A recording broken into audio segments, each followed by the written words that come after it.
Pode sentar.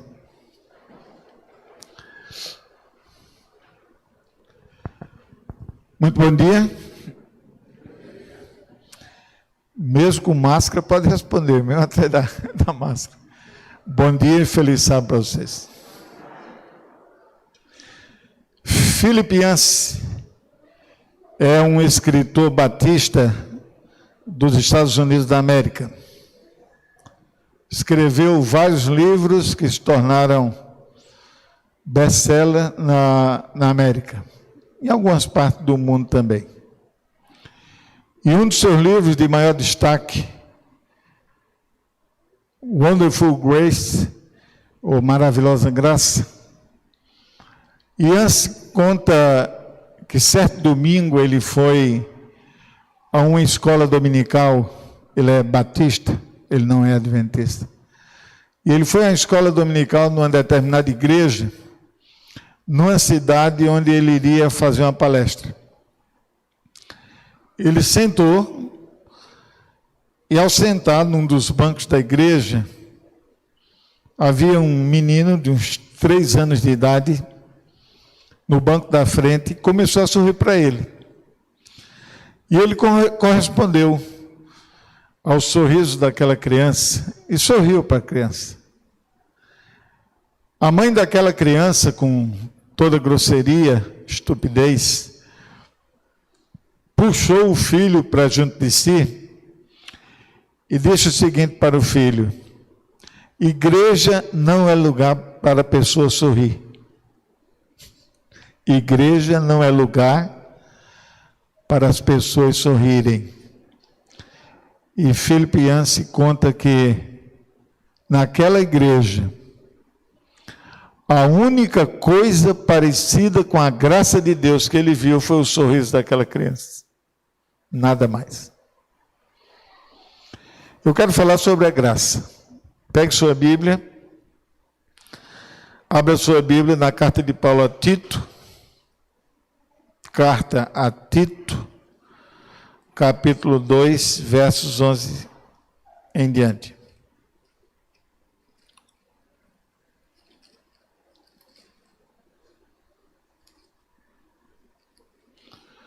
Capítulo 2 de Tito, a partir do verso 11. Eu vou ler o texto e depois faremos as considerações teológicas. Porquanto a graça de Deus se manifestou salvadora a todos os homens, educando-nos para que, renegadas a impiedade e as paixões mundanas, vivamos no presente século sensata, justa e piedosamente, aguardando a bendita esperança e a manifestação da glória do nosso grande Deus e Salvador Cristo Jesus, o qual a si mesmo se deu por nós, a fim de nos remir de toda iniquidade e purificar para si mesmo um povo exclusivamente seu, zeloso e de boas obras. Note que Paulo diz, eu encontro aqui 2 coisas. E eu vou falar exatamente sobre esses 2 aspectos da graça. Primeiro nós vamos falar sobre a teologia da graça, nesse texto. E em sequência vamos falar sobre a pedagogia da graça. Falar sobre o quê? A teologia da graça e a pedagogia da graça.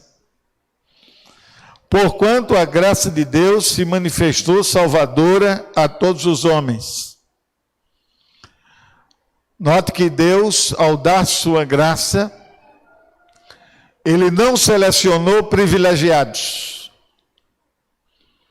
Paulo diz em Romanos 2,11 que para com Deus não há acepção de pessoas. A graça de Deus, ela procura alcançar todos, sem exceção. Em qualquer lugar onde houver um ser humano, a graça de Deus deseja alcançar esse ser humano. A palavra manifestar-se significa revelar-se publicamente.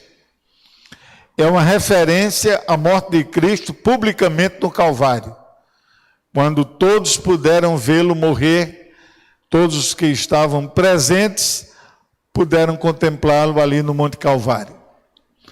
A graça de Deus se manifestou ou se revelou publicamente a todos os homens, através da vida, da obra, do ministério de nosso Senhor Jesus Cristo, sua morte, sua ressurreição e sua ascensão. A graça pode se manifestar de qualquer maneira. Ela pode se manifestar curando uma pessoa, pode se manifestar guiando pessoas, protegendo pessoas. Mas o destaque que Paulo dá aqui nesse texto é a graça como elemento de salvação. Então nós vamos nos prender a essa ideia aqui, a ideia de salvação. Depois vamos trabalhar a ideia pedagógica da graça, no mesmo texto. Quando nós falamos de salvação, nós não podemos pensar numa coisa só. Pelo menos 3 eventos estão inclusos nessa ideia de salvação. Salvação como um evento histórico. Segundo, salvação como um evento existencial. E terceiro, salvação como um evento escatológico. Decoraram os 3? Vamos ver se vocês decoraram. Salvação como um evento histórico. Salvação como um evento existencial. E salvação como um evento escatológico. O que é salvação como um evento histórico? Para que um evento seja histórico, ele precisa ter tempo, lugar e pessoas como testemunhas. Para se tornar histórico. Aconteceu em tal dia, em tal lugar e foi visto por tais pessoas. E essa mesma coisa aconteceu na morte de Jesus na cruz do Calvário. A morte de Cristo na cruz do Calvário, em nosso favor e em nosso lugar, foi um evento histórico. Ele aconteceu por volta do ano 31 da era cristã, em frente à cidade de Jerusalém, sobre um monte chamado Calvário, porque tinha a aparência de uma caveira, e foi presenciado por milhares de pessoas que ali estavam, inclusive a autoridade do povo, como Anás, Caifás. Jesus foi julgado por Pôncio Pilatos, governador romano na Palestina. E nesse tempo, quando Jesus nasceu, governava o mundo o imperador Otávio Augusto. E quando Jesus morreu, dominava o mundo o imperador romano Tibério César. Pessoas históricas, personagens históricos. Aquele evento da morte de Jesus na cruz do Calvário nunca mais vai se repetir. É histórico. Você só o encontra ou na Bíblia ou nos anais da história. Mas ele não vai se repetir. Nunca mais um homem chamado Jesus, nascido em Nazaré, morando em Nazaré, nascido em Belém de Judá, nunca mais esse homem vai morrer numa cruz. Nunca mais. Pode até haver muitas cruzes plantadas por aí por algum fascínio, algum dominador. Mas a cruz de Cristo não vai estar lá. Você não pode falar em salvação, desejar salvação, pensar em salvação, sem pensar na cruz do Calvário. É impossível alguém falar em salvação, no sentido bíblico, no sentido teológico, sem falar da cruz do Calvário. Então, toda vez que eu falo em salvação, eu volto meu olhar imaginativo para o passado, lá para aquele ano 31 da nossa era, ou chamada era cristã, começo do primeiro século. Porque foi ali que a minha salvação foi definida. Eu posso pensar na salvação como um evento existencial, mas ele não pode ser desconectado do evento da cruz.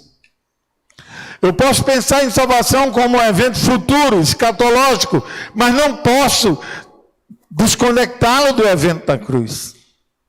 Falou em salvação, temos todos de correr para a cruz.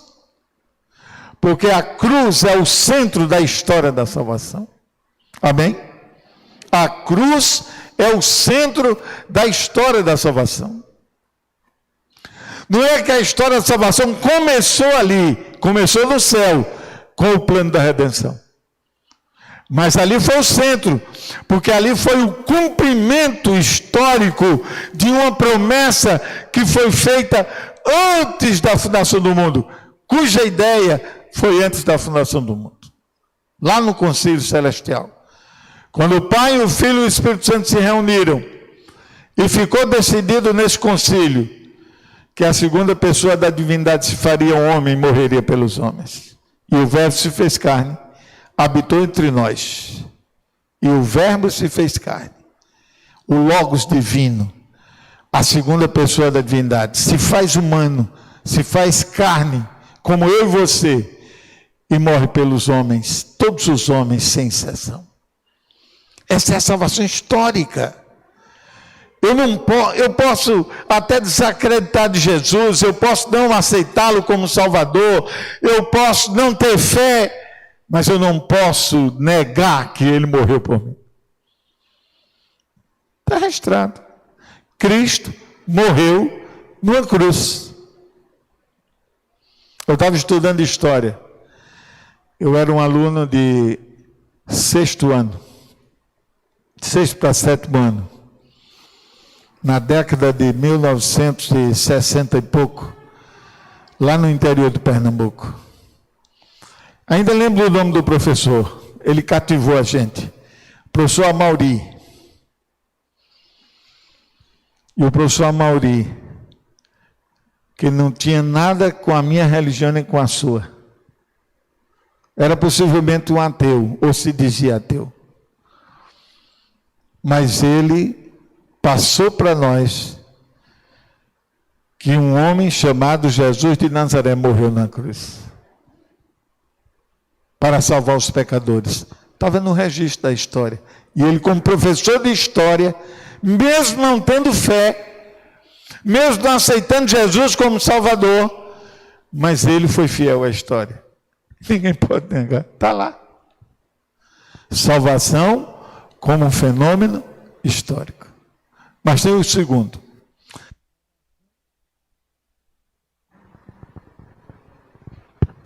Salvação como um fenômeno existencial.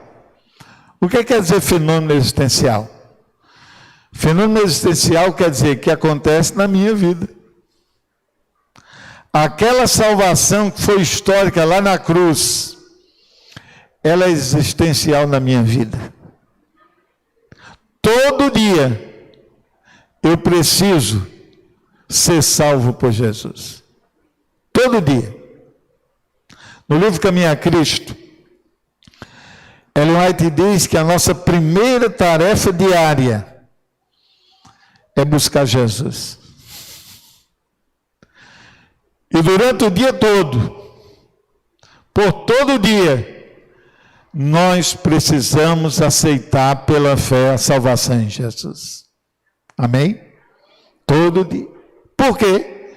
Somos pecadores.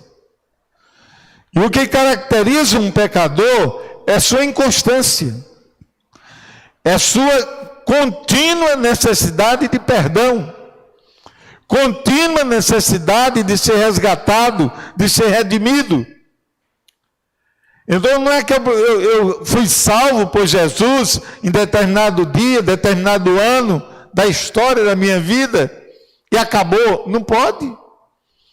Todo dia é dia de salvação. Hebreus 3,15 diz o quê? Hoje, se ouvires a sua voz, não endureçais os vossos corações. Hoje.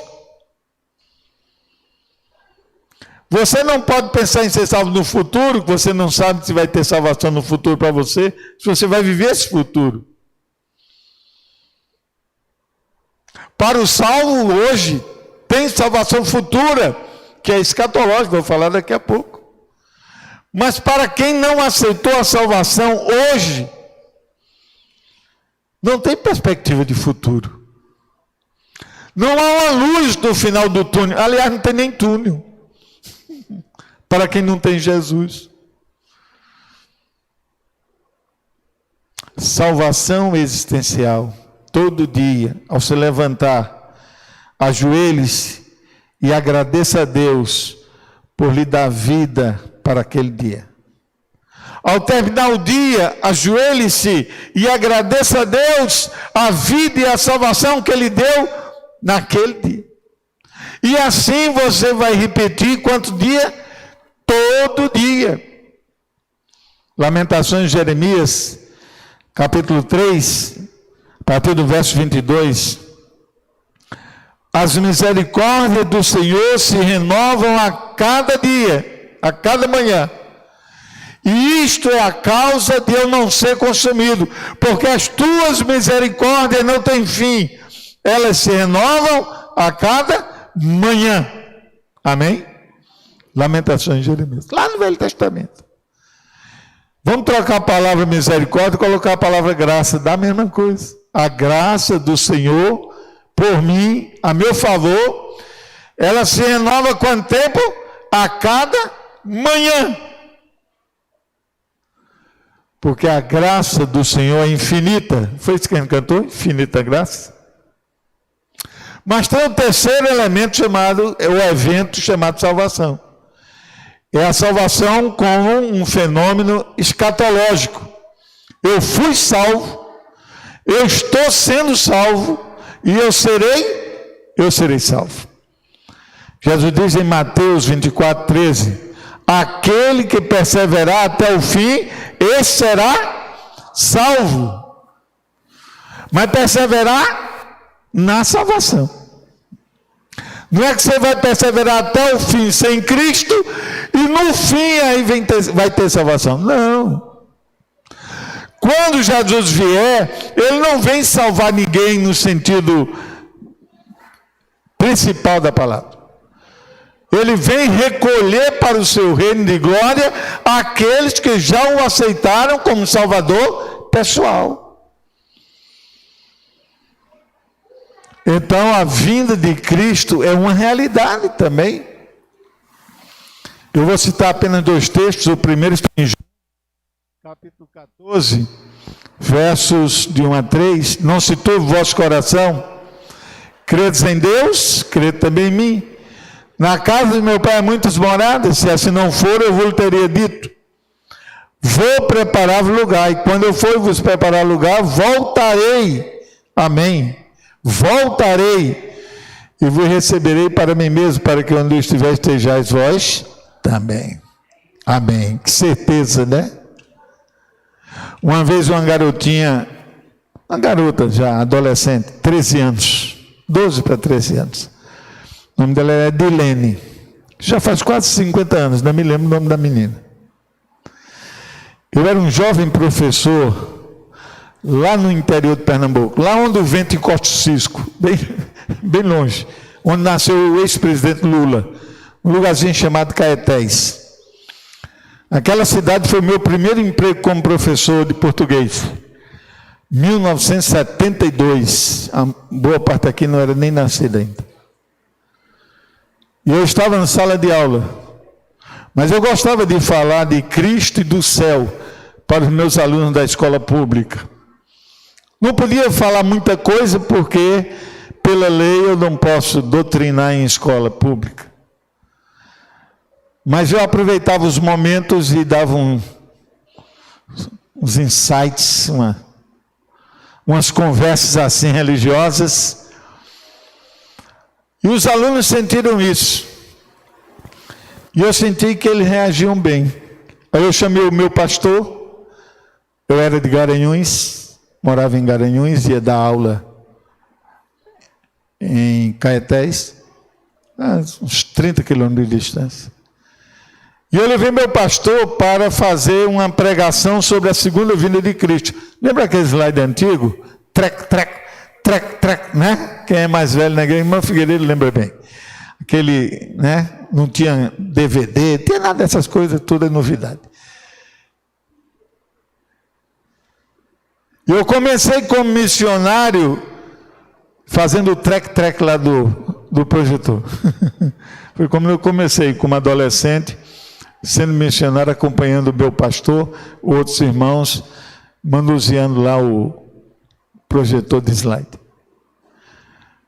E quando o pastor terminou de pregar, terminou de dar a mensagem, Edilene veio até mim e perguntou: professor, o senhor acredita realmente que Jesus vai voltar? Que pergunta, né? E ela fez a mesma pergunta ao diretor do colégio, que era ateu, dizia pelo menos que era ateu, professor Luiz. E eu disse: eu creio com toda certeza que Jesus vai voltar. E ela perguntou ao professor, eu estava perto: professor Luiz, você acredita na volta de Jesus? Ele disse: se Jesus voltar, será daqui a 1000 anos ou mais. Se ele não tinha a mesma fé e a mesma esperança que eu tinha. Mas são duas cosmovisões, ou duas visões diferentes. A de um crente em Jesus e a de um não crente em Jesus. Mas Jesus disse o quê? Eu voltarei. Quem é que poderia falar da sua vinda com maior certeza do que ele mesmo? É ele quem vem. E outro texto, nós encontramos Mateus 25, 31, quando diz que o Senhor virá em glória e majestade, e todos os anjos do céu virão com ele. Ninguém diz amém? O amém é uma reação positiva ao que o pregador está falando. Não precisa gritar feito um desesperado, esgoelado. Não, um amém gostoso, né? Ficar calado ou dar a entender que vocês não entendem nada, ou dar a entender que vocês têm preguiça até de dizer amém. Mas alguma coisa significa. Então, salvação como um fato histórico, salvação como um fato diário, existencial, e salvação como um fato escatológico. A verdade é que a graça de Deus é que nos propõe essa salvação. Não é porque eu tenho dinheiro, tenho cultura, sou da igreja adventista, ou não são fatores externos que determinam a salvação. É só um fator. Deus quis nos salvar. Porque Deus amou o mundo de tal maneira que deu seu Filho unigênito para que todo que nele crê não pereça, mas tenha. Deus quis, Deus quer a minha salvação. Ele quis e Ele quer que eu seja salvo. Não é porque eu sou adventista, não é porque eu sou pastor ou fui pastor, sei lá, tenho título de pastor. É porque Deus quer me salvar, faz parte da vontade dele me salvar. Agora no verso 2 vem aquilo que a gente chama de pedagogia da salvação. A graça de Deus me alcança e me salva. Agora, para quê? Note que Paulo trabalha muito com o para quê. Para quê é uma conjunção subordinativa final. Ela indica a finalidade daquilo que a primeira oração afirma. A primeira oração declara. Então ele diz, em primeiro lugar, veja a pedagogia da salvação, pedagogia da graça, educando-nos. Então, além de a graça da salvação, a graça também nos educa. Não é pedagoga? É uma pedagoga. A graça nos educa de que maneira? Para que, quer dizer, com o propósito de, com o objetivo de, para que, renegadas, o que quer dizer renegar? O que quer dizer renegar a igreja? Rejeitar, repudiar. Para que renegadas a impiedade e as paixões mundanas, para que eu e você aprendamos a rejeitar a impiedade e as paixões que dominam esse mundo. Renegar a impiedade. Nós somos maus por natureza. O nosso coração é mau. Jeremias 17:9 diz que o coração humano é extremamente corrupto, enganoso.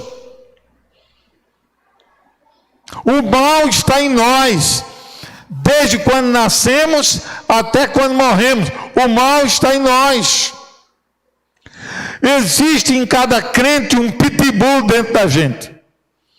Pitbull é bicho brabo, né? Quanto mais você dá corda ao pitbull, mais o pitbull faz estrago onde ele passa. Mata pessoas, destrói coisas. Há um pitbull, e esse pitbull se chama natureza carnal pecaminosa. Está aí.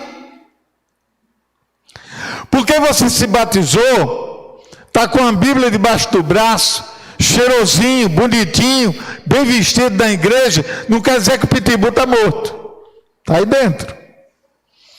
E se você não entregar essa velha natureza ao domínio do Espírito Santo, mesmo sendo adventista, você vai fazer um monte de coisa errada.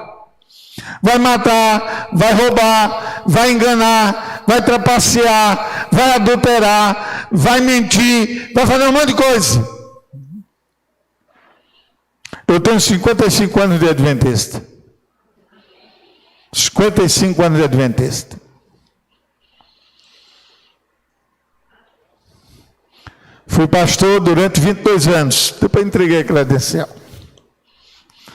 A razão não interessa, não quero discutir aqui a questão ética da minha vida.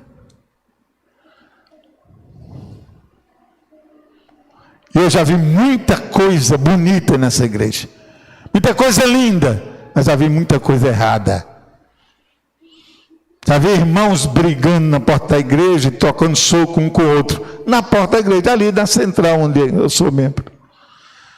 E pode ter acontecido aqui também, sei lá. Eu já vi irmão roubando mulher de irmão. Eu já vi irmã roubando marido de irmão. Eu já vi irmãos roubando. Eu já vi pastor dessa igreja roubando os dízimos, dizendo que ia levar para a associação e simulou um assalto no meio do caminho. E o dinheiro que era para entregar na associação não chegou lá, porque ele roubou, desviou e disse que foi assaltado. Mas um pastor fazendo isso, é o pitbull dentro dele. O que é que você fez que se escandaliza? Não diga não, pelo amor de Deus. Só pense. Pense na coisa ruim, feia, que você já fez e não quer nem pensar hoje de tão feio que foi. Pense, já como um adventista. Você me dizer, é só pensar, mas pense um pouquinho e jogue fora a ideia. Então você tem que renegar diariamente a impiedade.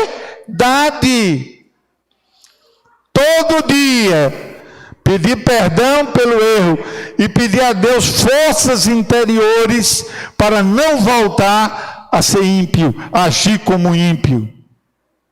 As paixões mundanas que estão em nós, ele diz que estão em nós. Nós fomos batizados, somos salvos por Jesus, mas estamos desenvolvendo um processo longo chamado santificação.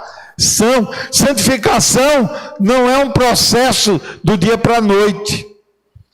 Santificação é você desaprender de ser pecador e aprender a ser santo. Isso é santificação, numa linguagem assim bem simplória. Desaprender de ser pecador e aprender a ser santo. Isso leva tempo, trabalho, esforço, renúncia. E nem todo adventista está pronto para pagar o preço. Eu conheci o irmão Mário. O irmão Mário era um baiano, eu conheci em Pernambuco. Eu era gerente de uma gráfica lá em Pesqueira e ele era irmão do dono da gráfica. E era todo mundo adventista. O irmão Mário era adventista, mas morava em São Paulo, estava lá em Pernambuco. E eu perguntei, irmão Mário, o senhor é adventista? Ele disse, mais ou menos.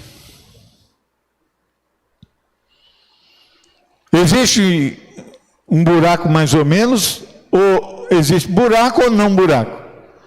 Buraco é buraco, pode ser buraco pequeno, buraco grande, mas mais ou menos buraco não existe. Existe mulher mais ou menos grávida? Não, ou está grávida ou não. Também não existe adventista mais ou menos. Lá em Apocalipse chama de crente morno. O mais ou menos é morno, nem é quente, nem é frio, é morno. E Jesus diz assim, eu estou quase vomitando da minha boca. Perigoso, né? Então a graça, qual é a pedagogia que ela vai fazer? Ela vai nos ensinar, nos educar no processo de rejeitar a impiedade, rejeitar as paixões mundanas, para que, olha a coisa linda, para que vivamos, estou lendo o verso 12, para que vivamos no presente século, no tempo atual, de que maneira? Sensata, justa e piedosamente. Amém? Como é que a graça de Deus quer nos preparar, ou está nos preparando, para que renegando o mal, renegando o pecado, renegando a impiedade, nós vivamos nos dias atuais, no mundo atual, de que maneira? Verso 12, de que maneira? De que maneira? Sensata. O que quer dizer sensato? Prudente. Sensato é prudente, temperante, equilibrado. Nem é extremista de direita, nem extremista de esquerda. Eu tenho uma página no Facebook. E muita gente manda mensagem para mim. E tem muitos adventistas que mandam mensagem para mim. E tem também não adventistas que mandam. Eles mandam no geral e cai na minha folha. Nem sempre é para mim, mas no geral, sei que chega na minha página. E eu vejo ali irmãos nossos, alguns eu conheço, outros eu sei que são adventistas por outras postagens. Alguns dizem muita bobagem, muita besteira, são extremistas de direita ou extremistas de esquerda. Não são sensatos. Sensato quer dizer prudente, equilibrado, de bom senso, que não vai para os extremos, mas fica no caminho do centro. De maneira sensata, de maneira justa. Quando Jesus nos salvou, Ele nos justificou pela fé. Então nós somos justificados pela fé em Jesus. Então somos pessoas que devemos viver conforme a justiça de Cristo. Amém? Bem-aventurados aqueles que têm fome e sede da justiça, quer dizer, a justiça de Cristo. E de maneira piedosa. Piedosa é o quê? Consagrada. Pessoas pias, consagradas, zelosas na fé, que estudam a Bíblia, que oram, que frequentam os cultos, que evitam o mal, que são bons pais, boas mães, bons filhos, bons maridos, boas esposas, pessoas piedosas, pessoas consagradas, pessoas zelosas, pessoas que não trazem escândalo para a sua fé, nem para a sua casa, nem para a sua família. Por quê? Verso 13. Porque nós estamos aguardando o quê? Verso 13, Tito 2,13, o que é que estamos aguardando? A bendita esperança, que ele diz que é a volta de nosso Senhor e Salvador Jesus Cristo. A primeira vez que Jesus veio, a palavra grega para... O pastor Rubem, né, gosta muito de grego. A palavra grega para essa volta de Cristo é parousia. Parousia quer dizer presença. A primeira presença de Cristo, quase ninguém viu. Foi num lugar escondido lá em Belém da Judéia, Belém Efrata. Nasceu numa manjedoura, nasceu numa estribaria e foi colocado ao nascer numa manjedoura, que é um coxo para animal comer. E se os anjos do céu não fossem dizer aos pastores que Jesus tinha nascido, ninguém ia ficar sabendo que ele nasceu. E se aqueles reis orientais não tivessem estudado o movimento das estrelas, eles não saberiam que a estrela de Jacó tinha nascido. E a estrela dirigiu exatamente eles para Belém Efrata. Não sabiam. Os sacerdotes, escribas, fariseus sabiam que ele nasceria em Belém. Quando? De que maneira? Nada. Parousia escondida. Mas a segunda parousia, ou segunda vinda de Jesus, ou segunda presença de Jesus, não será assim. Quer que diz Mateus 25, 31? Pegue sua Bíblia. Mateus 25, 31 diz que ele virá em glória e todos os anjos com ele, ao toque de trombetas. Milhões de anjos tocando trombeta. Olha, é um barulho tremendo.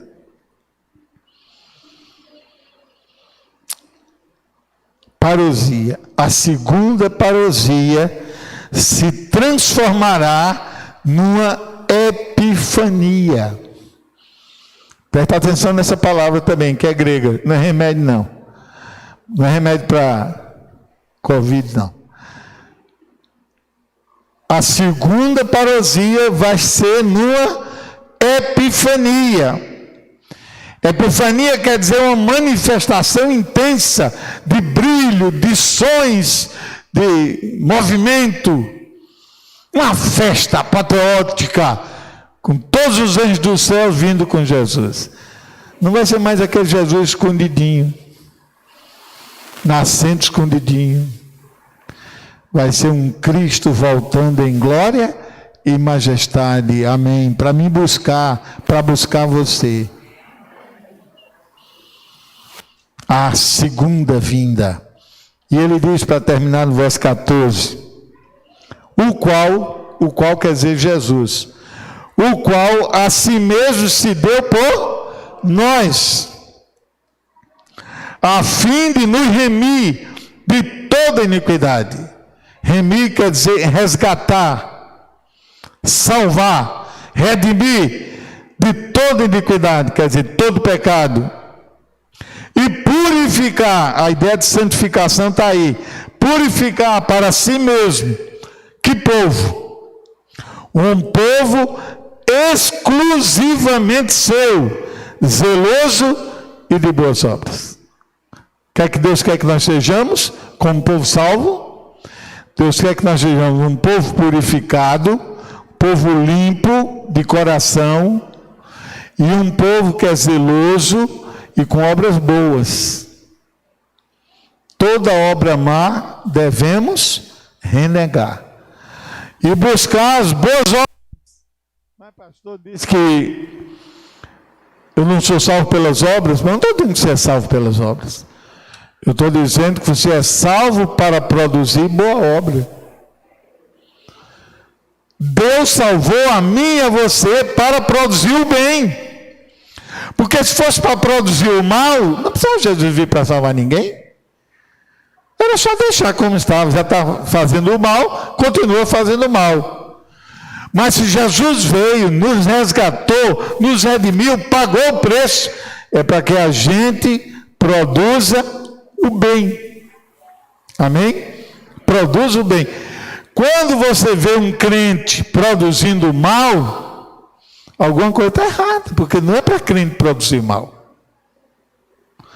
E o erro não está no evangelho, o erro não está na teologia, está na vida da pessoa, nos hábitos da pessoa. Essa pessoa não entendeu o que é salvação. Um crente que vive fazendo mal, ele não entendeu o que é ser salvo. Ele não entendeu.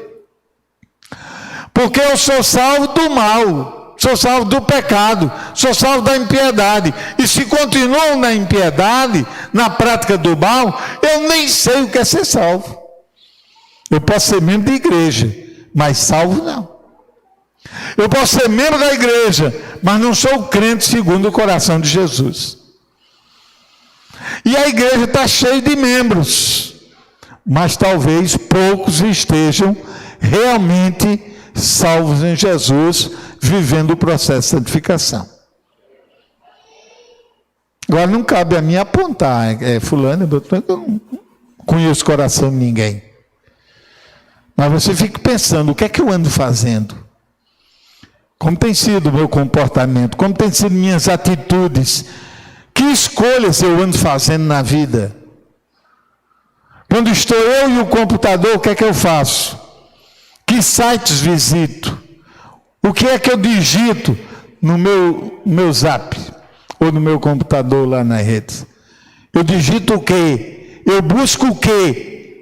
O que me alimenta espiritualmente ou que me leva para o inferno? O que é que eu estou procurando nas redes? Anjos do céu e papai do céu estão todos olhando para nós. O que é que estamos fazendo? Ele quer nos salvar. E como diz a lição, às vezes a gente procura o caminho mais difícil. Né? O caminho mais difícil. Deus queria salvar Acais. Acais não queria salvação. Acais queria bruxaria, espiritismo, feitiçaria, porcaria. E Deus querendo salvar Acais. Pode ser que Deus está trabalhando muito para salvar você, e você querendo coisa imunda, suja. Não tem Deus que salve uma pessoa assim.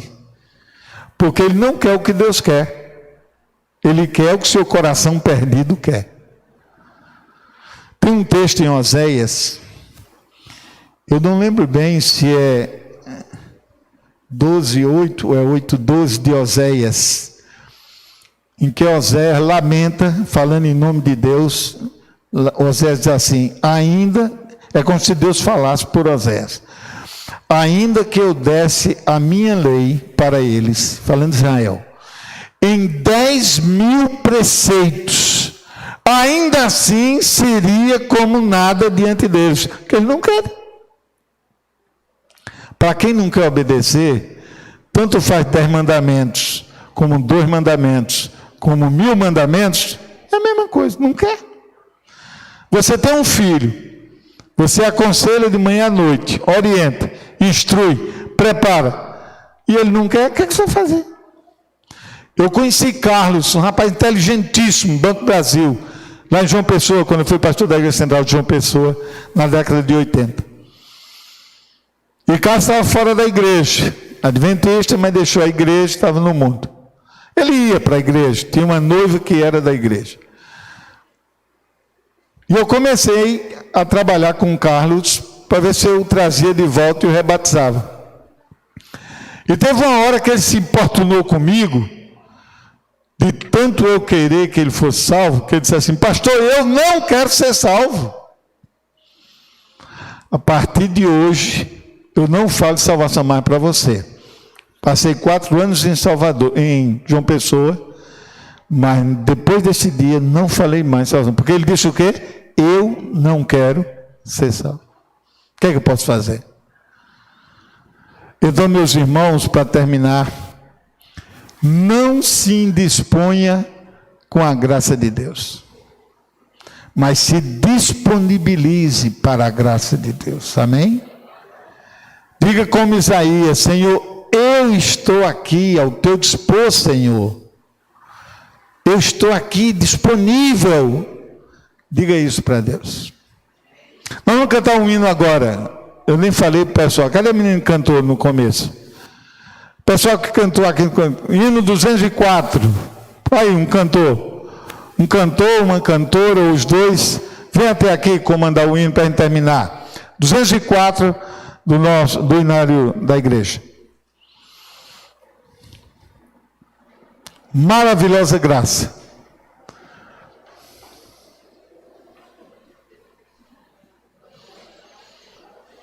Por favor, fiquem de pé.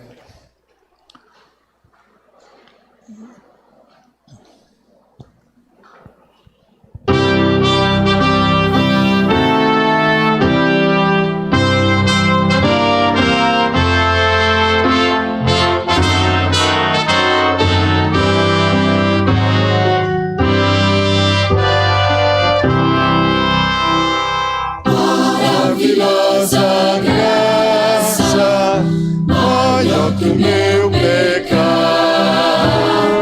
como poder cantá-la, como hei de começar, trouxe-me alívio à alma e me toda calma, pela maravilhosa de Jesus. Graça com maravilhosa graça, como firmamento é sem fim. É maravilhosa, é tão grandiosa, tão sublime e doce para mim. É maior que a minha vida inútil, mais profunda que o imenso mar. Vamos, pois, louvores dar a Deus honra. Maravilhosa graça traz vida plena, por Cristo perdoado, foi a mansão real. Ser Deus sou liberto, Filho de Deus vem perto, pela maravilhosa graça de Jesus. Todo mundo. Maravilhosa graça, como firmamento é sem fim. É maravilhosa, é tão grandiosa, sublime e doce para mim. É maior que a minha vida inútil, mais profunda que o imenso mar. A Cristo vamos, pois, louvores dar a Deus honra. Maravilhosa graça, quão ricas bênçãos traz.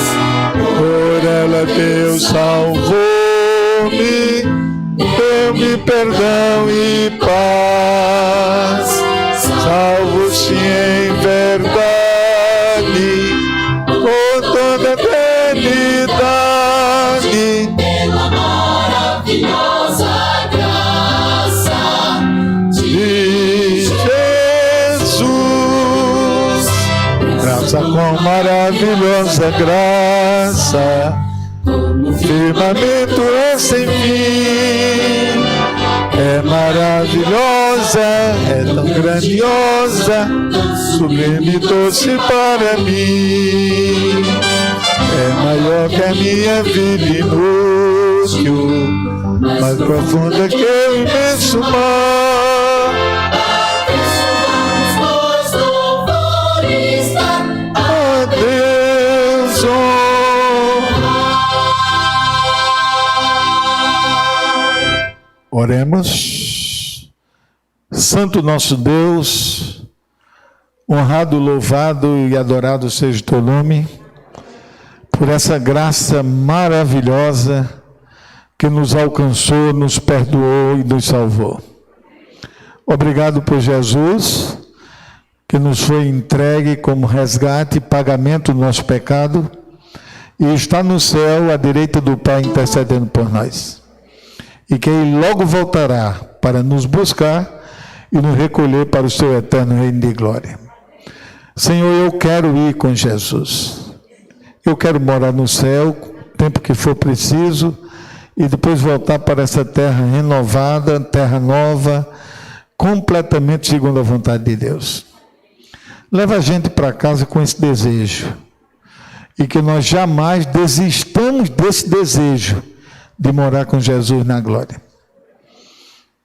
Que nós criemos nossos filhos, preparemos a nossa casa dentro desse princípio. E que o nosso lar seja recolhido para o céu quando Jesus voltar. Agora nos leva para casa, nos livra do mal e converte o nosso coração a Ti todo dia em nome de Jesus. Amém.